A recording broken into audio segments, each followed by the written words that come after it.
Good afternoon, all. And this afternoon's video is sort of another debunking video. It's a partial debunking. And the video that I want to partially debunk is this video. The video I want to partially debunk is this video, Learning Social Skills is Not Autistic Masking, by Partlow. Now, she appears to be a younger autistic adult. What would you be? I think I'd be a cat. I would be a tiger. My Gives he's this so big. He's like ridiculous My cat. example really tall. Oh, guess what else about my tiger? of not being able to navigate social cues. Yeah, I guess so. Of making the social offense of drawing a tiger over the top of a purportedly neurotypical friend's smaller drawing. Okay?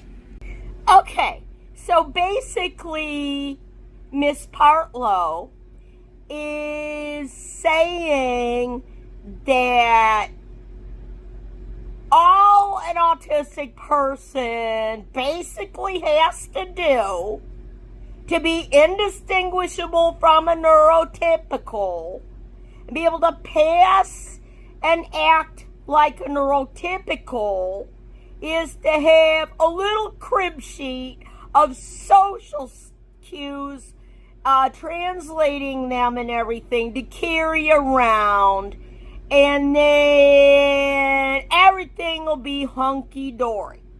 Well, that's, first of all, I'm around a level 2 autistic person, so I'm more severely autistic than she is. I'm also over the age of 50, so I'm one of those in the group where 9 out of 10 people over the age of 50 who are autistic remain still undiagnosed. And we did not receive all the types of perks her generation, her younger generation did, of the applied behavioral analysis therapy and all this trying to teach how to read social cues and how to respond. And okay, neurotypicals do it subconsciously and automatically. They have a social brain. Autistic people have a different brain, and we don't have that social component. And so one of the things wrong with her video that she really needs to be debunked for is that autistic people are not like neurotypical people who are generalists, where if you take the same cookie cutter and cut out all the cookies, they're all alike. Those are neurotypicals. Well, autistic people, why do you think they say we have special needs? That's because we are the specialists. We have some good, beneficial, and adaptive traits. We can do things better in some narrow areas than neurotypicals. But we have spiky profiles, and we are not generalists. And so, creating a little crib sheet of social this and that does not make many autistic people able to choose voluntarily whether to mask or not to mask.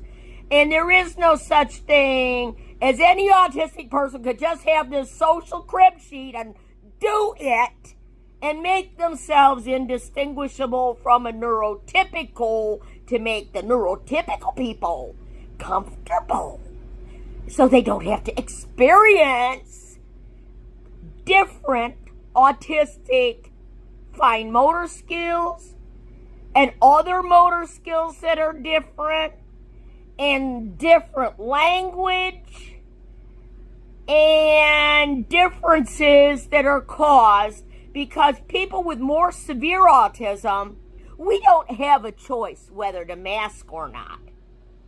It's only the less severely affected autistic people that can voluntarily make choices about masking. More severely autistic people don't have that luxury. We cannot, whether we try, whether we do everything in our ability to try to mask, we're not going to be successful at that. And so this video needs to be partially debunked because Ms. Partlow does not say, well, she sort of gives a half-truth. She would have to say something more in order to make this video one that could not be debunked. And that is to use Elon Musk's analogy for autistic people, snowflakes. Once you've seen one snowflake, you've seen only one snowflake. And that snowflake is Miss Partlow. Once you've seen one autistic person, you've seen only one autistic person. All autistic people, like all snowflakes, are different. Miss Partlow left that out. And so her video only gets like maybe a C- or a D. And it deserves to be partially debunked. Why? Because you have officials and lawyers and judges, and they don't know anything about autism.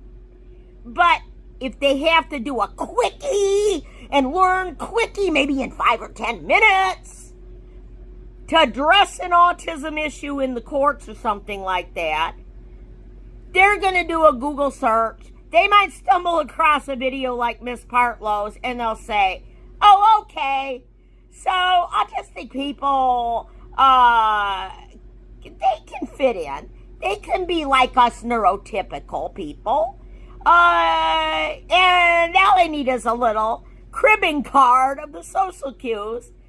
So they know better.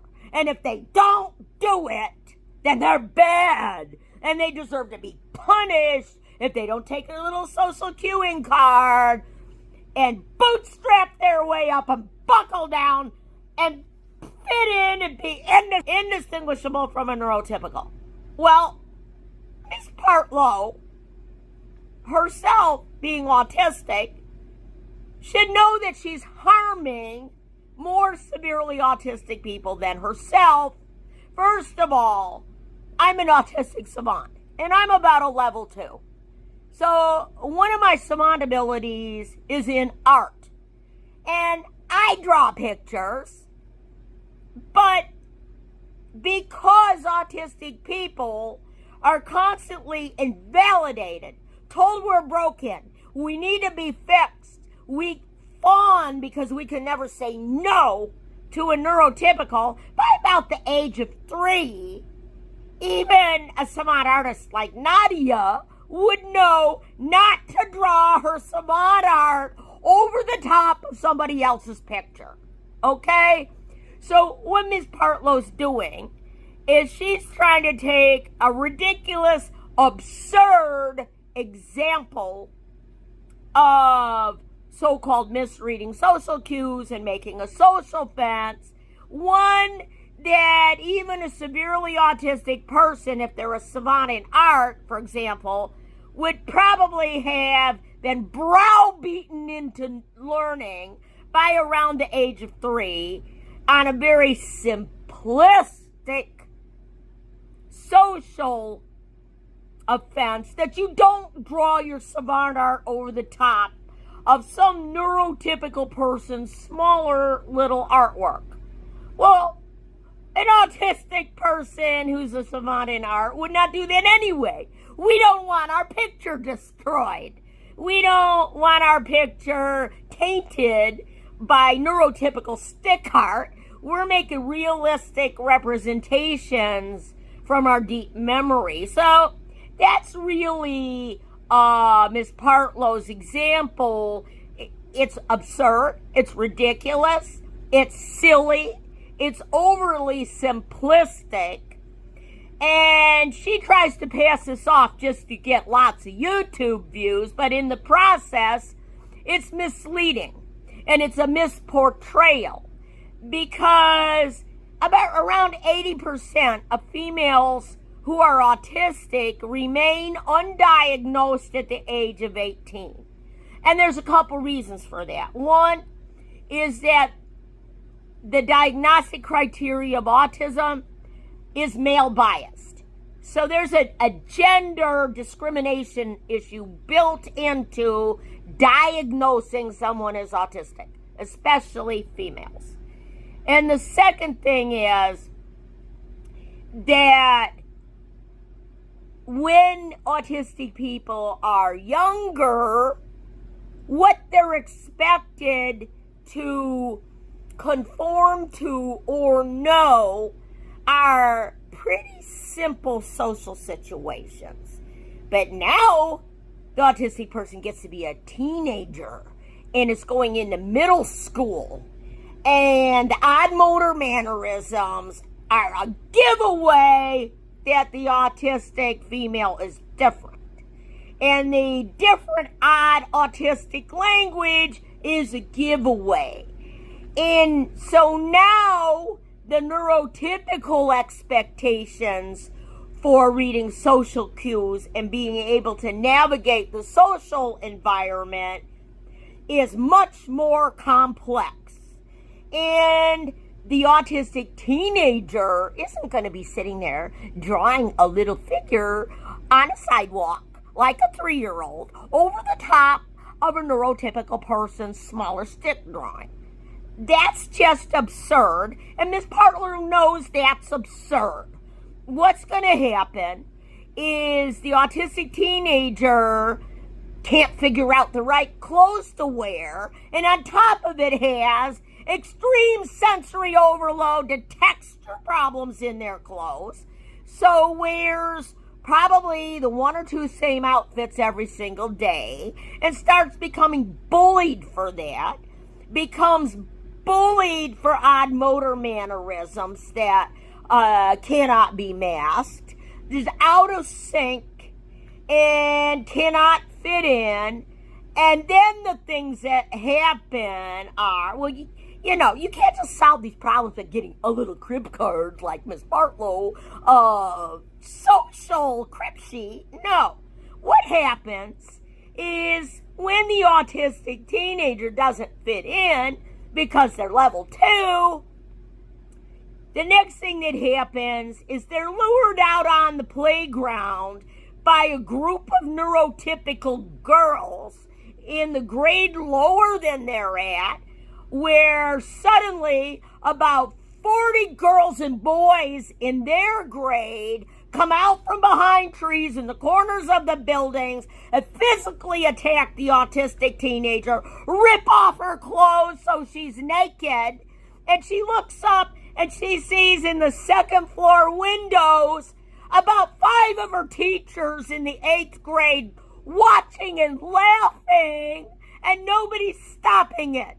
And her mother made her clothes so she could try to fit in because her family's not an upper class, middle class family or a wealthy family and couldn't afford to buy popular clothes. So her mother painstakingly, hour by hour, many hours, made her clothes even when she's not a seamstress. And so Miss Partlow totally infantilizes and patronizes and trivializes and marginalizes more severely autistic people with her cutesy little, silly little video with her social crib card that she made just to get her YouTube watch hours and views up. And it's extremely harmful to more severely autistic adults. Now, when a more severely autistic adult then transitions to adulthood, the social demands of the neurotypical population are even greater than when she was a teen. And many neurotypicals go to college. It's easy for them to get jobs, whereas an autistic person is facing around an 86% national unemployment rate in the United States because we don't fit in. We cannot mask 100% by a luxury privilege of a voluntary choice because we are in the higher functioning autistic group and not as severely affected. So we can't mask. And then even if we try to go to college, because it takes a village and our parents are paying and student lenders are paying, and you have all sorts of community members helping and supporting the autistic person so this autistic adult could try to make it through college just at a bachelor's level and get a degree. The demands and expectations to navigate the social landscape are getting greater and greater. That level 2 autistic person is going to be called out in an English writing class by the dean of the College of Liberal Arts and Sciences for not being able to make a proper narrative in the proper organization with all of the neurotypical theory of mind words, and sticks out like a sore thumb. And there is no masking that. If that level 2 autistic person wants to go to law school, oh boy, now the social demands are so much more sophisticated. They are, you could call this neurotypicality, neurotypical language, neurotypical social brain on steroids. And so these social demands on the autistic person, when that autistic person is Kaylin Partlow's age, those social demands are not at a sitting on a sidewalk and drawing an autistic art piece over a friend's neurotypical stick figure. They're up at the level of, can you read body language to determine the demeanor of the autistic person in order to judge their credibility? And that's just, this is why Kaylin Partlow's video deserves to be debunked, at least in part, and why it is so massively harmful. Now, there's more. And her video is really not scientifically validated. I mean, I don't know, did she go to college? Did she write research papers in high school?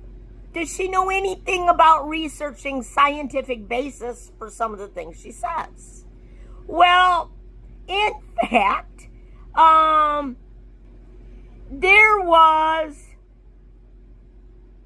a study by Cutsie et al. Published in Molecular Autism in 2004. It's open access. And it's one of the studies that shows that Ms. Partlow's little skit, her little skit with her crib sheet, her social crib sheet, is not entirely scientifically valid. This is the study here in Molecular Autism here. It clearly says that there are at least two autism spectrum disorder subtypes. At least two. Miss Partlow makes it sound like there's only one and all autistic people are like her. Well, that's not true. That is not true. And maybe she made a mistake. Maybe it was unintentional, that she just didn't really give a disclaimer that, well, my video applies to me. It applies to my autism subtype. It may not apply to all autistic people, but she didn't say that. And that's the problem with her video and why it deserves to be debunked. And so Korkisny's study shows that in the first month versus at 2 months as a toddler, more severely autistic people's brain organoids grow larger and much differently than the less severe autism subtype. So in other words, maybe Miss Partlow's doesn't look like this or wouldn't look like this, whereas mine would because I'm more severely affected and I'm about a level 2. In addition, neurotypicals look like this at 1 month compared to autistic people, and already their brain organoid is bigger. But look what happens at 2 months of age over here. There's a distinct difference between a neurotypical brain and the autistic brain. And so Miss Partlow knew or should have known that the larger the autism brain cortical organoid, the more severe the autistic social symptoms. That's a physical trait. A more severely affected autistic people like me, approximately a level 2. And there's no amount of social crib sheets and cutesy little autism drawing over a neurotypical stick drawing that's going to change that physical reality. Now, I mean, Miss Partlow thinks so, then that's pie in the sky wishful thinking. And I'm happy for her that it's easy for her, that she's not in the more severely affected autistic group. That's great. She should celebrate. But she can't sit here and make a myth or a stereotype that's picked up and misunderstood and misinterpreted wrongly to use to harm more severely autistic people. That's wrong. Now, how do we know that I'm in the more severely affected autistic group that's being discussed in Korkisny's Brain Organoid 2024 study? Well, because here's me as a toddler. I had an extremely large head. I had early large head growth. My eyes are widespread. That happens when the amygdala grows oversized in fetal life and affects the neural crest. And so here I am as a toddler, and I have enlarged brain growth. And that's not all. Even beyond that, let's look at what a couple of my medical reports said. Here's a report by a neuropsychological testing psychologist, Albert J. Castle, PhD, about me. That I had a bit more difficulty than expected in placing pictures in their correct order to depict individuals in social interaction. Signed by Dr. Kim. And then we have a psychological evaluation by another psychologist, Bruce Denner. I have heard nothing about her intimate life, friends, and the like. Does it exist? So, my brain overgrowth as a toddler is clear. And I'm more severely affected in social cognition, and that's documented in 2 medical reports about me. Now, ever since I was the smallest child, as far back as I can remember, there was no way I could mask being autistic. All I had to do is step outside in the presence of neurotypical people, children and adults, and my odd motor impairments, first of all, would instantly tip them off that I was not neurotypical, that I was atypical. And there was nothing I could do to hide that or mask that or camouflage that. Not then and not now and not at any time in my life. For example, I tried to apply for a lay member of the public member position on the Florida Board of Bar Examiners. And I went for an interview with them because I thought that if they would pick me as an autistic layperson member of the Florida Board of Bar Examiners, I had a lot to contribute to them in terms of their interacting with, being inclusive with, and experiencing an autistic person neurodiversity, and it would help them to be better, more accurate, and stronger bar examiners. But what happened at the interview was, as I was getting up to walk out, I had one of my motor impairments. I lost my balance a little. I put my arm out to steady myself against the wall, and I turned around, and I can't read social cues or facial expressions, but they had a very negative, angry, hostile kind of look across all of them, and I knew they had spotted that I was autistic, that I couldn't mask that motor impairment, and immediately after that I got a rejection notice.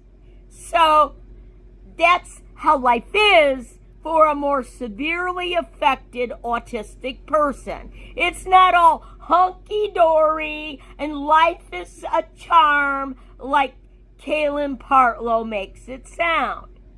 Well, but more than that, if I, even as the youngest child, so much as went out in anywhere where there were neurotypical people, and it's happened throughout my life, it still happens, it happens to this day, and I so much as open my mouth to speak, and I am instantly experienced by the neurotypical people around me as out of sync, odd, weird, something's wrong with her, something's out of sync. They're experiencing that I'm different and I'm autistic. And there is no possible way in the world, even if I prayed to God to mask my autism, I cannot mask my autism. I'm autistic. And I'm not able to mask it. I don't have a voluntary choice. It comes out. It happens. I cannot camouflage it.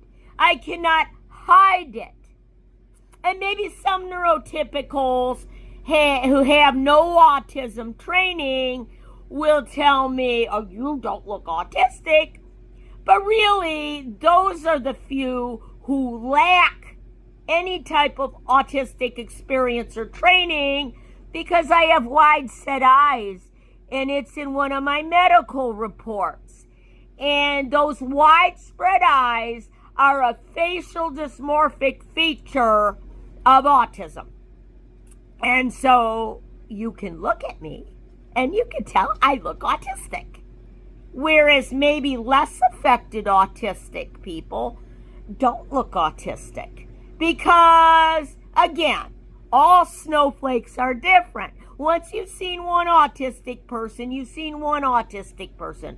All autistic people are different.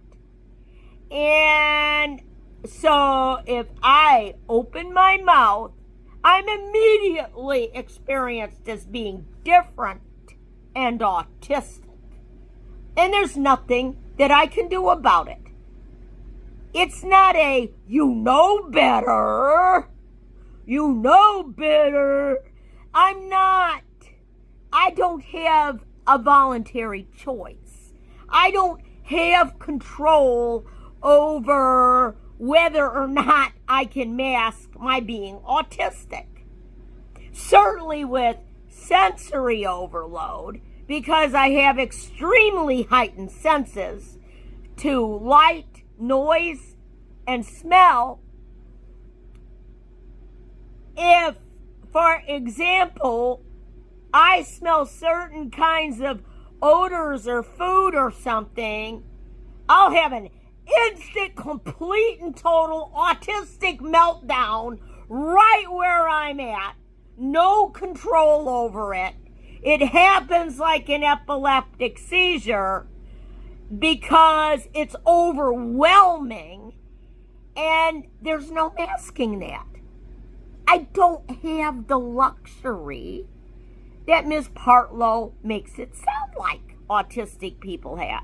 Even if I was holding a social cue card when I experienced the instant assault of a noxious, overwhelming sensory smell, well, that wouldn't help me. How would that help me? It's involuntary. It's an involuntary part of my autistic nervous system. That's the way I evolved. That's what it means that we have a different neurodevelopmental trajectory than a neurotypical person. And finally, what I want to say is that Ms. Partlow's video deserves to be partially debunked because it gives the misimpression to millions of neurotypical people that autistic people are just bad and broken versions of a neurotypical person. There is no neurotypical person hiding inside the autistic person.